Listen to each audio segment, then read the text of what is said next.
ایسی بیوی نصیب والوں کی ہوتی ہے۔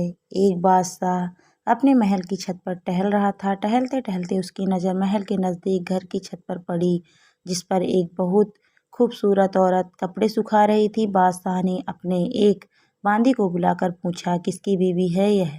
باندی نے کہا، بادشاہ سلامت، یہ آپ کے غلام فیروز کی بیوی ہے۔ بادشاہ نیچے اترا۔ بادشاہ پر اس عورت کے حسن و جمال کا سحر سا چھا گیا تھا۔ اس نے فیروز کو بلایا۔ فیروز حاضر ہوا تو بادشاہ نے اس سے کہا، فیروز، ہمارا ایک کام ہے۔ ہمارا یہ خط فلاں ملک کے بادشاہ کو دے آؤ اور اس کا جواب بھی ان سے لے آنا۔ فیروز اس خط کو لے کر گھر واپس آ گیا۔ خط کو اپنے تکیے کے نیچے رکھ دیا۔ سفر کا سامان تیار کیا، رات گھر میں گزاری اور صبح منزل مقصود پر روانہ ہو گیا، اس بات سے لاعلم کہ بادشاہ نے اس کے ساتھ کیا چال چلی ہے۔ ادھر جیسے ہی فیروز نظر سے اوجھل ہوا، بادشاہ چپکے سے فیروز کے گھر پہنچا اور آہستہ سے فیروز کے گھر کا دروازہ کھٹکھٹایا۔ فیروز کی بیوی نے کہا، کون ہے؟ بادشاہ نے کہا، میں بادشاہ ہوں، تمہارے شوہر کا مالک۔ تو اس نے دروازہ کھولا۔ بادشاہ اندر آ کر بیٹھ گیا۔ فیروز کی بیوی نے حیران ہو کر کہا، آج بادشاہ سلامت یہاں ہمارے غریب خانے میں؟ بادشاہ نے کہا، میں یہاں مہمان بن کر آیا ہوں۔ فیروز کی بیوی نے بادشاہ کا مطلب سمجھ کر کہا، میں اللہ کی پناہ چاہتی ہوں آپ کے اس طرح آنے سے، جس میں مجھے کوئی خیر نظر نہیں آ رہی ہے۔ بادشاہ نے غصے میں کہا، اے لڑکی، کیا کہہ رہی ہو تم؟ شاید تم نے مجھے پہچانا نہیں، میں بادشاہ ہوں، تمہارے شوہر کا مالک۔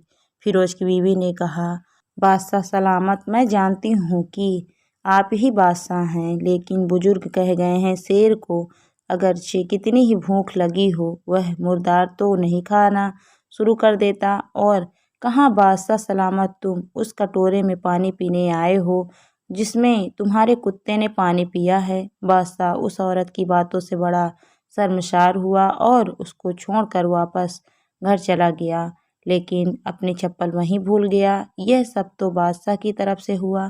اب فیروز کو آدھے راستے میں یاد آیا کہ جو خط بادشاہ نے اسے دیا تھا وہ تو گھر پر ہی چھوڑ آیا ہے۔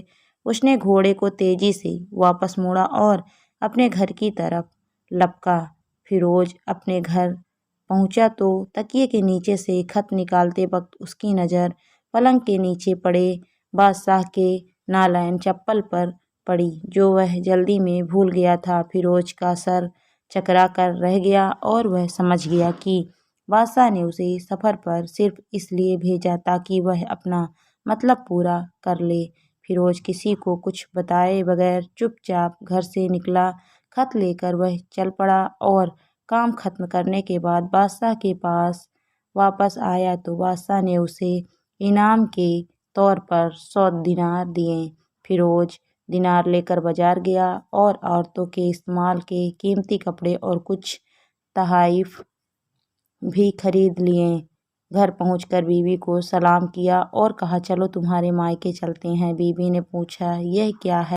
کہا، بادشاہ نے انعام دیا ہے اور میں چاہتا ہوں کہ تم یہ پہن کر اپنے گھر والوں کو بھی دکھاؤ۔ بیوی، جیسے آپ چاہیں۔ بیوی تیار ہوئی اور اپنے والدین کے گھر اپنے شوہر کے ساتھ روانہ ہوئی۔ داماد اور بیٹی اور ان کے لائے گئے تحائف کو دیکھ کر وہ لوگ بہت خوش ہوئے۔ فیروز بیوی کو چھوڑ کر واپس آ گیا۔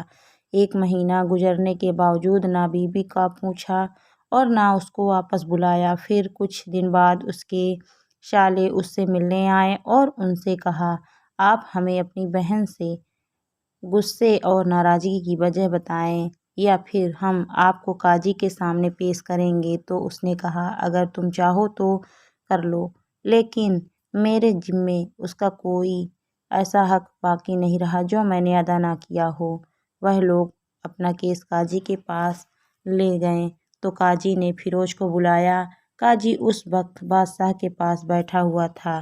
لڑکی کے بھائیوں نے کہا، اللہ بادشاہ سلامت اور قاضی صاحب کو صحیح سلامت رکھے۔